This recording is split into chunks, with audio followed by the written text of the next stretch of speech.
say when. Go ahead. Thinking back, have you always wanted to be a politician? Not really.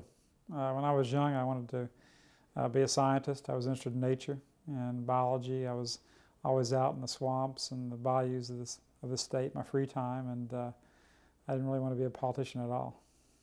So how did you end up being one? Well, I just became convinced that there were certain issues that needed reform in our state and nation. I came to believe that equal rights was necessary for all citizens, not just minorities, and I came to believe that forced integration and busing was going to damage educational quality and really hurt the quality of life for everybody in Louisiana. And I saw nobody else really standing up on some of the issues, and so I invested in myself, and I was very strident in my youth. From your own point of view, what do you see yourself standing for, and what people do you represent in the state of Louisiana? I think I represent the people who are, who work hard for a living and who are tired of seeing that money wasted. I think I represent people who are poor and who don't want drug abusers and the crime and the other problems of drugs to be around them. They want to see the drug abusers off the welfare rolls and out of the housing projects. I think I represent people who have been discriminated against in scholarships and programs and jobs and promotions. I think I represent students who want to be safe and sound in their schools and get a good education. I think I represent outdoors people who are tired of the pollution that is so damaging our state and even threatening our precious wetlands and the great source of life and beauty that they are to the people of Louisiana and to really all of America. When you say waste money, how has money been wasted? Money has been wasted in so many areas. We have 24,000 people in Louisiana, Department of Health and Welfare, and that's almost as many employees as the entire state of Alabama. I think in all departments in that state you only have 30,000 employees, and I don't think the poor have been helped. I think we have more poverty than ever before. We have more crime. We have more drug use. Our schools are in worse shape than ever. I think the programs we've had to alleviate poverty have done nothing but foster the program, bred the program. And we have to find ways to encourage people to work rather than have the incentives for them not to work. We've got to find ways to encourage people to show responsibility for themselves and their society rather than the irresponsibility of illegitimate births. And that there's a lot of children who are being born into a terrible environment, and I think that for the sake of those children and for the sake of the people who pay the bills and who work hard and produce something of value in Louisiana, I think we need a reform of the system. Thinking about the state itself, I think you'd agree that we have fairly colorful politics in Louisiana, Yeah. a tradition of colorful politics. Where do you see yourself in the tradition of Louisiana politics? I don't know. I read a Washington, D.C. paper that was comparing me to Huey Long as a populist because I once ran as a populist candidate for president. I don't know. I think I'm really different as far as traditional Louisiana politics may be concerned. I think I'm the first politician or the first elected official, because I really don't like that word. I may be in politics, I may be elected, but I'm a little bit different than the rest. I had no PAC money and no organized support from the media. I had no support from the really powerful party bosses that have dominated the state for so long. And in that way, maybe I have a lot in common with Huey Long of old, and the fact that he came outside of the original power structure. Unfortunately, he created his own, which had a lot of abuses in it. But I see myself as one of the few elected officials that can actually get the traditional conservative votes, as well as getting a very strong vote from the blue-collar areas of our state, the men and women who work with their hands.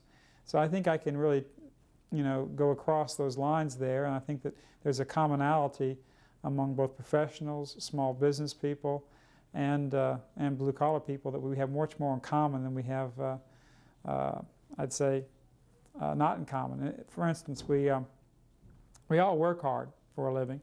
We see our taxes being wasted. We see crime going up, our streets being more unsafe every day for our children and our loved ones. We see our schools not teaching as well as they should, even as well as they used to years ago. We see the poverty problem expanding every year, every decade. And so I think we all face the same abuse, whether we're rich or poor, or north part of the state or south part of the state, or entrepreneur or labor man. And we have much more in common than we have in opposition, and I think that I'm one of the few elected officials that can span that gap. Granted that when you were growing up, you weren't thinking about politics as a profession, and you already mentioned Huey. I want to start broadly and then get a little bit more specific about Louisiana politicians who you're aware of and you admire, or you might think of as influences or people that are relevant to the sort of politics that you're involved in today. I mean, of the politicians in the state in the last 50 years, who do you admire the most? I admired a lot of the policies of Huey Long. I didn't admire his tactics. And whatever we can say about Huey Long, I think he did a lot to take us out of the swamp. Unfortunately, a lot of policies were initiated in his regime that have hurt the state. This borrowing, this continual going to bond issues, and putting the state in so much debt rather than solving our problems as we go along. But I think I admire him as a person who came from the outside, who represented the people, and who did a lot for the state of Louisiana. A lot of people that we've been talking to, especially academics, have been taking a look at Louisiana politics in the last few years as being in a transitional stage. You know, perhaps going from populism to some other kind of politics. And some people have been talking to us to take a look at the 1960s, or especially the early 1960 gubernatorial election, as also a transitional period in Louisiana politics. I'm going to give you a number of names of people who are very important in 59-16 state politics. Okay.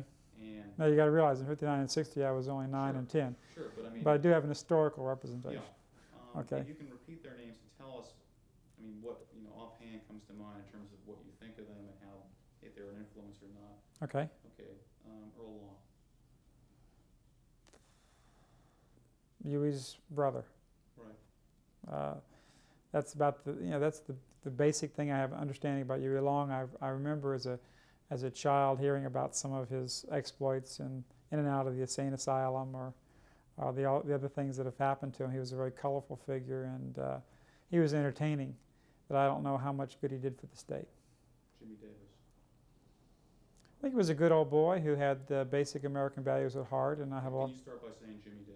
Well, Jimmy Davis, it was a good old boy who had, I think, the values of the state at heart, and I think he represented really the values of the average Louisianian. I think a lot of Jimmy Davis. I think his terms as governor were very positive for the state of Louisiana. Willie Raynick. I think Willie was very honest about the racial issue, integration of education, and I think he, had a lot of courage, and so I respect him for his willingness to stand up for what he thought was right in those areas. Chet Morrison. I think Chet Morrison, again, was the beginning of the liberal change in the state of Louisiana, the social welfare change. And Huey Long wanted to help people who wanted to help themselves. I don't think Huey Long was talking about a free ride as far as his system was concerned. Chet Morrison began the era of we're going to give you money simply because we're going to give you money. You don't have to. There's not requirements we're going to put on it from our end, and I think that was a real mistake in terms of the philosophical trend of the state. John McKithen. I think John McKithen was another good old boy who was good for the state of Louisiana, and I have a lot of respect for John McKithen. Leander Perez. I think Leander was very outspoken. I don't know if I can go along with all his business dealings. But I think he was courageous in terms of standing up to the federal government, and I think he had a lot of popular appeal in the state because of that. When you take a look at state politics, especially in a time of flux in 60 and now, a lot of people talk about Louisiana as a real mix, that one of the reasons we have such different politics here is because it's so different. The North, the South, New Orleans, and the fact that successful politicians here necessarily create large coalitions. Now, we were there at the caucuses on Saturday, and it would have been hard for us not to notice that a lot of the so-called establishment Republicans were not exactly going out of their way to stand close to you. In trying to build up a statewide campaign, especially being accused of having a very, very narrow focus, how can you expect to be a successful politician statewide or have a successful appeal without that kind of coalition? I think we'll receive that coalition. We did a mailing to all the Republican households in the state of Louisiana, and we've gotten back about 6,000 petitions already. I don't think there's any Republican in the state that would get that kind of response from just direct mail. I mean, it's just been tremendous.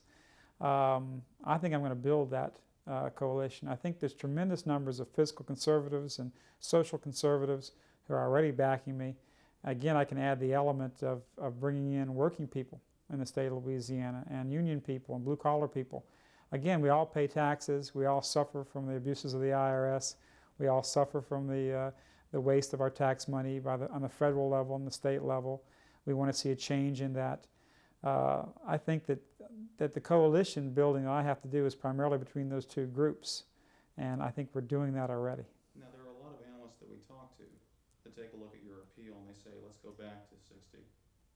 There are people that accuse you of being part of the right-wing fringe in Louisiana political politics tradition, and they say, well, he generates a lot of smoke, so did Willie Rainick. But that when it really comes down to the vote, there's really no appeal there that's really going to be able to get any kind of substantial showing in the statewide election. Well, how does your appeal differ then? Well, I let my turnout at the polls, I think, speak for itself. I ran against a very conservative Republican establishment person, and I've certainly considered a conservative. In fact, many people would consider me far to the right of my opponent, John Treen.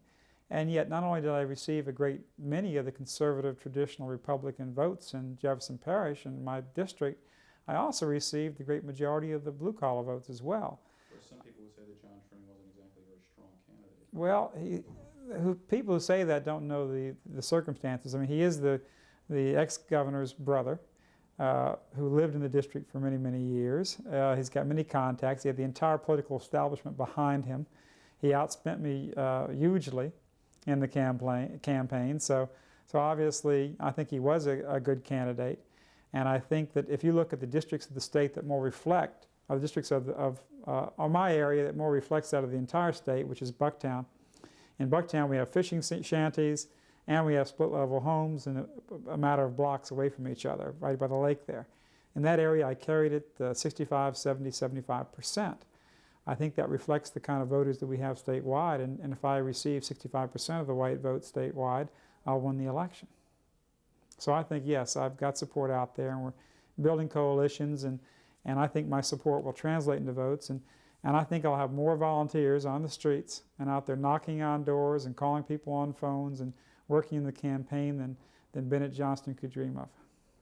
Now, do you think that four Good to change the tape. Because they wanted to be delegates. They weren't bagger people. Uh-huh. They wanted to run uncommitted, and they thought that was the only way that they could. I think we've got about 100 votes right now at the convention, but I'm not interested. I don't have to get the endorsement. Mm-hmm. I don't need. Say. Okay, well, let's get the hard questions then. Newsweek's coming today. Good luck. For we have no control over that editing. Boy.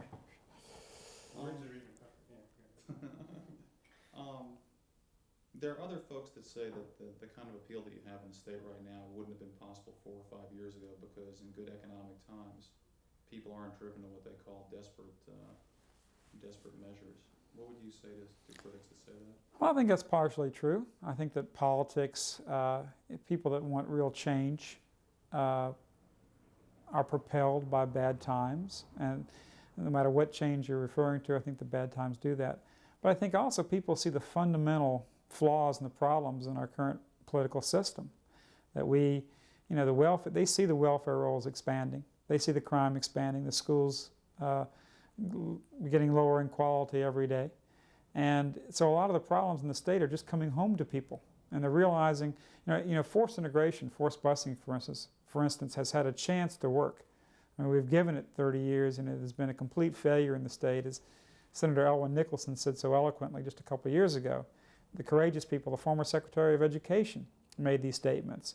Politically, these aren't wise statements to make, but it's true.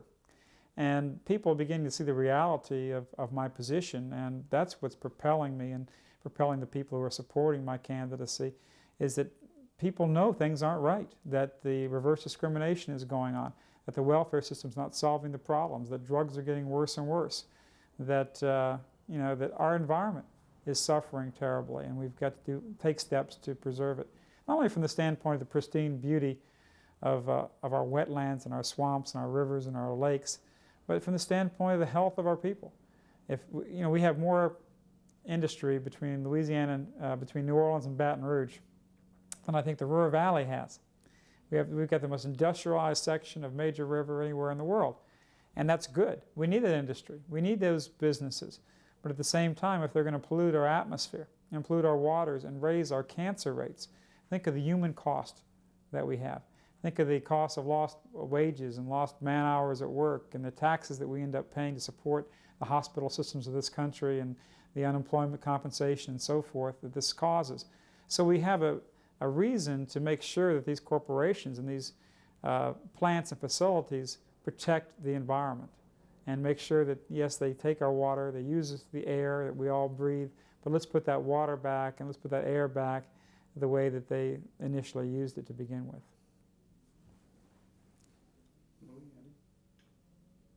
Yeah, I have a couple questions actually to follow up on that. Sure. After Louis says the question, if you can look to me, just so we have the same camera. All right. I'll just try to lean over. Ingrained here? Yeah, I'm bucking a lot. One of the pieces of legislation that I'm going to offer this year is to totally outlaw PAC money. I don't think we need PAC money in our campaigns. And yeah, I think we have a good old boy system and we have a corrupt system. There's so much patronage in this state. There's so many contracts delivered to the insiders. I think we've got to break that. And the one way you break that is to make the politicians free of the big money. Make the politicians rely on the voters' direct support, small contributions, rather than the big boys, the special interest groups, the PACs. And I received no PAC money in my race, and I don't plan to receive any in the race for the United States Senate. I know my opponent will have a lot of it. And I think that's the only way you can serve the state. And yes, I am bucking a trend, but I think the people of the state want that, and they'll support it. But PACs are national elections. For local elections, PACs aren't a really important part of the process. I mean, I realize there's lobbying, there's the AFL-CIO. A great percentage of the money of my opponent was, John Treen's money was in fact PAC money. Huh. Great portion of it, yes. PACs do have a big impact statewide. Look at all those lobbyists in Baton Rouge. I mean, they're doling out a lot of support and a lot of money. And I think that, I don't mind to have lobbyists. In fact, I support the idea that companies can have lobbyists to help acquaint and educate the legislators on certain issues and bring forth their points of view on both sides of every subject. But I object to the idea that they can, in effect, bribe public officials by saying, look, if you support us on this piece of legislation, we'll give you a huge PAC contribution come election time. That's what we have to end, and that's something that I'm going to work for. The other question basically goes back to our discussion of the elections 20, 30 years ago. Would you see yourself in the tradition of someone like Willie Rainick? I don't know about Willie Rainick. Again, in some ways, and again, some of my policies, Huey Long was more government. I'm a less government man. So Huey Long and I have some real distinct differences about philosophies of government. I mean, for his time, he was a liberal. He might have been a conservative for our time, but for his time, he was a liberal as far as government interference into people's lives. But in some ways, we have a similarity in that the political establishment at Huey Long's time was certainly opposed to him. The newspapers were opposed to him. And he bucked the establishment. He went into the individual parishes and he made alliances with the people out of power, with the people who didn't have the powerful political bosses and the patronage of those particular areas. And that's how he was elected. And that's the kind of people that I'm appealing to. The people who have run the state for a long time, for many years now, obviously they have not done a good job. Otherwise our state wouldn't be in such dire straits. So I think we need a change. And to do that, we've got to start appealing to people who've not had the political influence before, who've been on the outside looking in, because I think we have a lot of solutions, a lot of innovative ideas that it's time to hear. We talked to a lot of people in New Orleans the last couple of days about what's happened with the city Mm-hmm. and what's going on economically with the city and politically with the city. And I think if they were here, they would have a problem, even beyond problem with your policies, problem with some of the rationales. And I want to put it to you to see how you'd answer this. Okay. You talk about equal protection of rights for everyone, and that we have affirmative action, that we have, welfare is growing, crime is growing. But if you travel the streets of black neighborhoods in New Orleans, you don't see very much progress. You don't see very much evidence of whatever this special treatment is. If you take a real look at New Orleans, private sector, is almost completely white. Most of the people that moved out to Jefferson Parish moved away for reasons that may or may not be connected with racial reasons. Mhm. they're totally dependent on the economy of New Orleans. I mean, no matter what the buildup in Jefferson Parish is, even though they pay no taxes for it, there's no support for the infrastructure. And people would say, when you say equal protection for whites, what are you talking about? I mean, I'm talking about the fact that there is a massive discrimination going on in hiring, promotions, scholarships, and that can be documented and proven. I mean, there's no argument about it. It's a reality. The United States Department of Labor boasts that 200,000 corporations are doing that. But the situation is, I agree with you that the blacks have not made much progress, and I think the liberal social programs to have for as a solution have not worked. Obviously, there's more poverty and more crime, and I think that we need innovative solutions to the problems in the black community, and I think that I offer some. There's not an incentive. You mentioned the fact that blacks don't really own many of the businesses in Louisiana or in New Orleans, and they're still owned by a lot of white people. That's true. There hasn't been an incentive for blacks, for many blacks to work, an incentive to own businesses and to invest, because the way the system has been organized, and this is true for blacks and whites, there's been a premium placed on people that want to relax and receive the benefits of the largesse of the welfare system. We need to start giving people incentives to go out and work and produce, and the blacks need that incentive as well as white people. What sort of incentive would you give to black people? Well, for instance, right now, we have a situation where you have blacks in the housing projects, they're on welfare, and if a mother goes out and gets a low-paying job, even a minimum wage job, she's liable to lose more benefits than she earns from that job itself. She might lose her Medicare for her children. She might lose some of her housing allocation, some of her utilities allocation, maybe even some of her welfare check and some of her food stamps. You know, we've got to give people an incentive to break through the system, get into the private sector, get jobs, and then go on from there. Once you reach a certain threshold, maybe then we can start reducing benefits. Let's give people an incentive to get off of the welfare rolls and not an incentive to stay on. And that's what we're doing. Also, we have a system that literally gives an economic incentive for our, let's put it this way, a perceived incentive on the part of welfare mothers to have more illegitimate children. Because the way the system's created is the more children you have, the more food stamps you get, the larger your welfare check, the more public housing that's available for you, and the more subsidies and so forth that you receive. Now, the truth is that child will cost more. In terms of the cost of that child will probably cost more than the additional benefits. But the way the recipient sees that is a bigger check, or specific benefits. So it's almost an incentive for some people to not show responsibility and to have illegitimate children. That program will never solve the problem of poverty in New Orleans. As long as the birth rate, the high illegitimate birth rate continues, there's no way in the world we're going to get a handle on the poverty problem, because the recipients are having children faster than they can raise the taxes of the productive people to pay for them. The reason why New Orleans is doing so poorly and Jefferson doing so well is because in New Orleans more people are riding in the wagon than pulling it, and in Jefferson more are pulling the wagon than riding in it.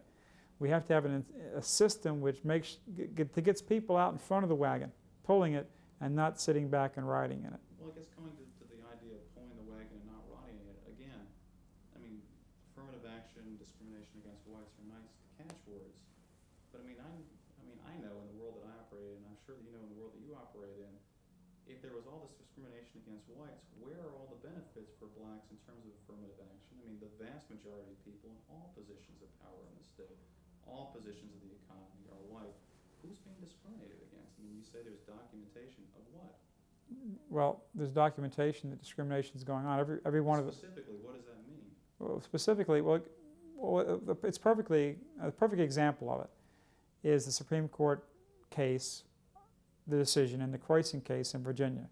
Croyson was a contractor in Richmond, Virginia, who was the lowest bidder for a contract in the city of Richmond. So he had the lowest bid, the best quality work.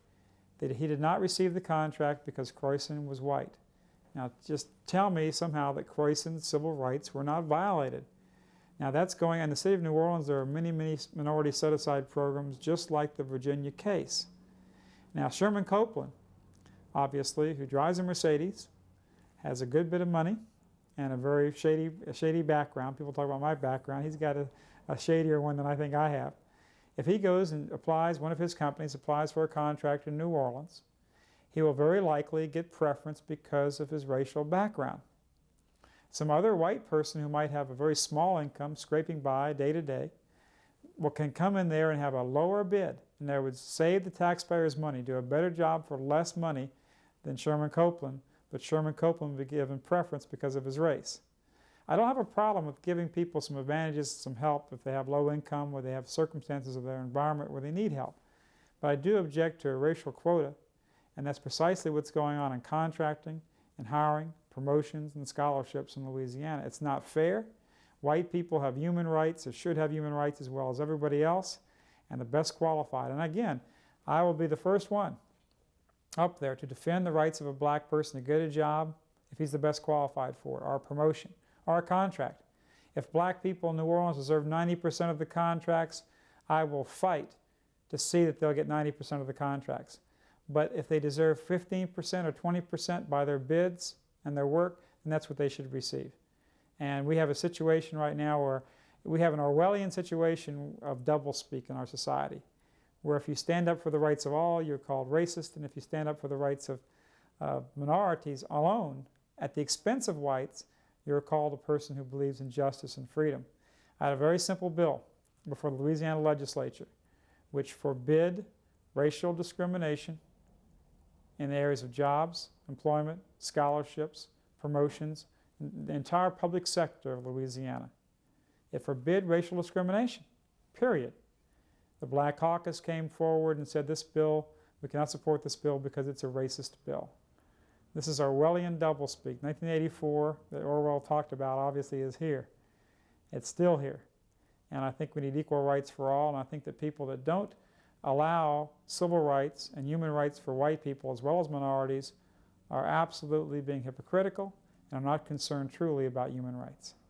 What about the change in Louisiana political culture? I mean, we used to have the North, Baptist, some people claim not very interesting, compared to the lively Acadian South. I mean, politics in New Orleans was different as well. I mean, is there a change in politics where these regions and different areas aren't that important anymore?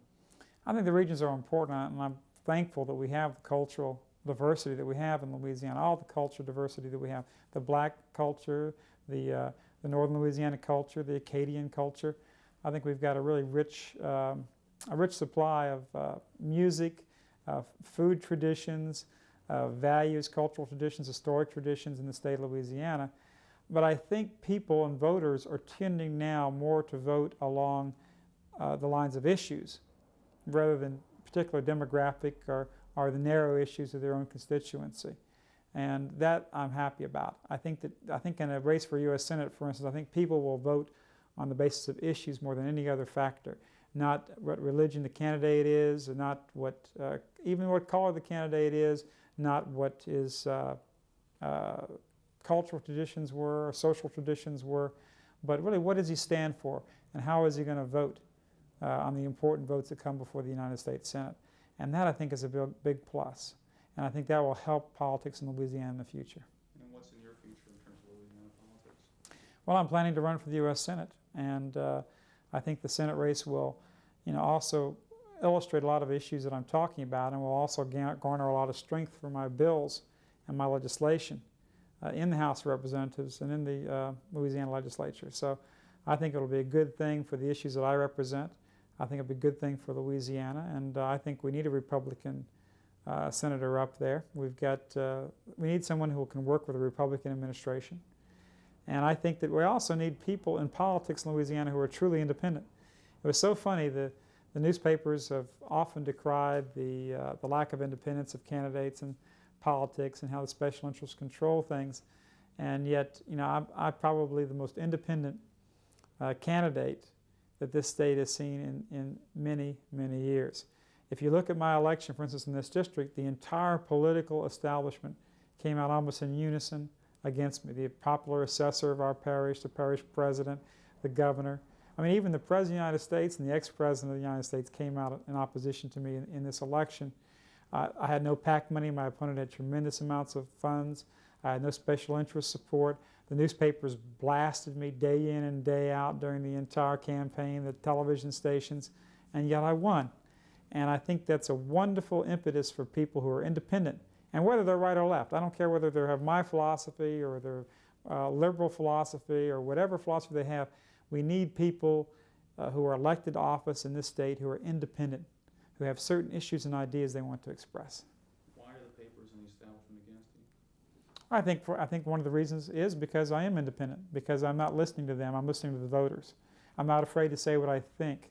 You know, we have a Me Tooism that goes on in national politics, and I'll say what I think, and it's probably got me in hot water a lot of times, but I think the voter respects that candidacy. But a lot of people say what they think, but they don't usually have the kind of opposition that you generate. Well, I've got opposition, but I've also got support, and maybe that's true. I mean, anytime you have somebody who takes a strong stand, you know, most politicians, and Louisiana is true of this as well as anywhere else, they basically say nothing. In fact, their strategy is to say as least as they can about the hard and controversial issues. In other words, ruffle as few feathers as you can, and just get elected on your looks or your background or the color of your commercials or you know, the special interest monies that you have and the blocks you can bring in behind you and so forth. And that to me is wrong. I think we've got to start electing people on issues, and that's exactly what I'm working on. And I think we need independence, and certainly I have a reputation of that, and I have a reputation of saying what I think. I mean, people just don't do that these days. You could talk to any candidate or any politician in the state and go into their offices, and they'll say one thing, and then when they get out before the public, they'll say something quite different.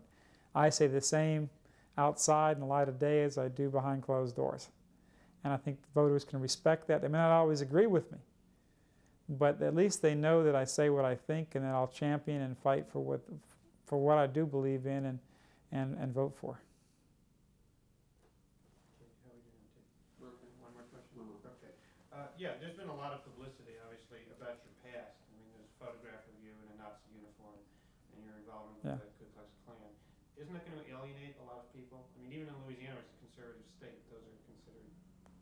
Well, I don't know if it's going to alienate a lot. I mean, I was 19. I mean, everybody in their life, I think everybody wants to be forgiven for certain missteps people have taken in their lives, and I guess I'm no exception there. But the main thing is, I think people also see that the true totalitarian or Nazi or oppressive tactics are the tactics of not forgiving someone, of not talking about issues, of guilt by association, and people can see that.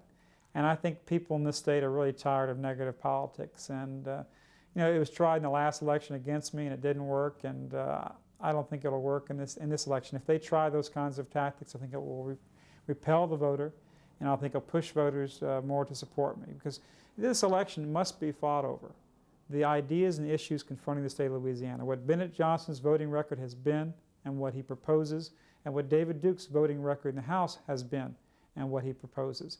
That's the bottom line. How is that man going to represent you in Washington? And I think the people are supportive of what I've stood for.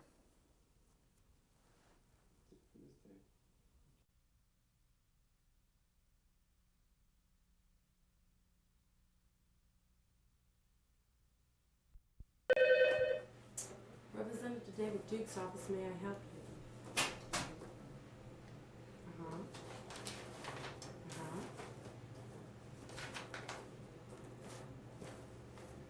Yes. Okay. Yes.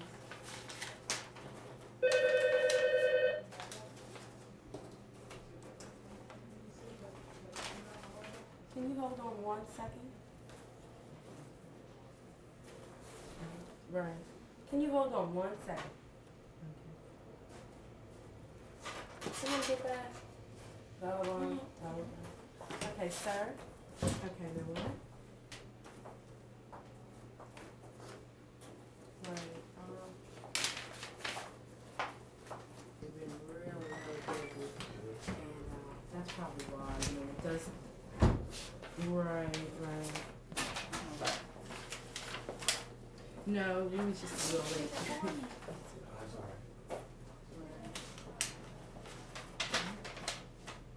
Okay, thank you very much for letting us know. Bye-bye.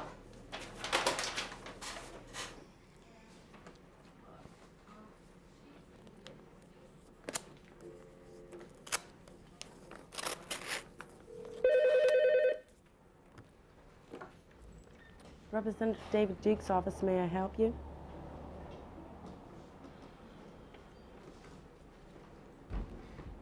No, he's not. He's having an appointment with some other people. If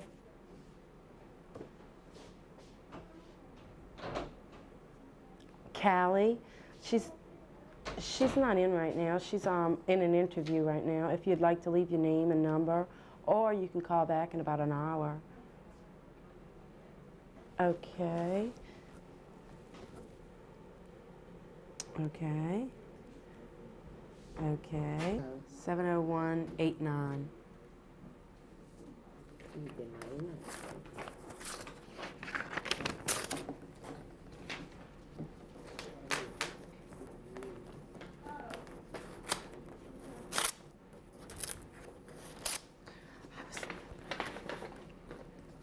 I know. Funny in that video. Okay.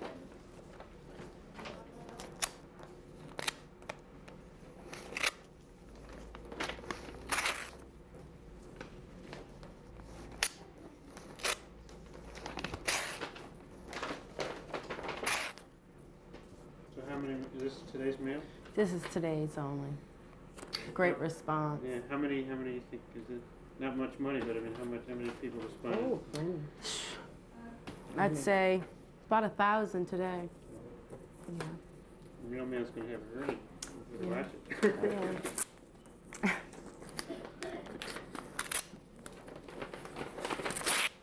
You didn't put me in there, huh? Hmm? You didn't put me. You? Yeah, so this is just today's mail? Yes, this is. Extra large, Actually. No, the other ones are what they want. What is it exactly? It's petitions to send to George Bush and Atwater. I'm not sure what, what the petition is about, but I do know it is a petition. They send it to Atwater and to Bush. Atwater is who? I think the Secretary of State. If not the Secretary of State, then he's Bush's right-hand man. And what did you ask people to do? We asking them to sign the petition and send it back to us so we can send it to them. They're taking very good care of it. 6,000 copies. And some folks also send contributions? You came up Well, with 3? We're asking, if they want to send a contribution or if they want to volunteer their time. Or, like I said, is just to sign a petition. So most of them do sign a petition, and then most of them does send a contribution, which is greatly appreciated. And the contribution, what will the money be used for? It's for his, for running for the Senate, Are we doing okay his with the side campaign machine now? fund. I mean, Yeah, it's because gonna slow it's, down. yeah.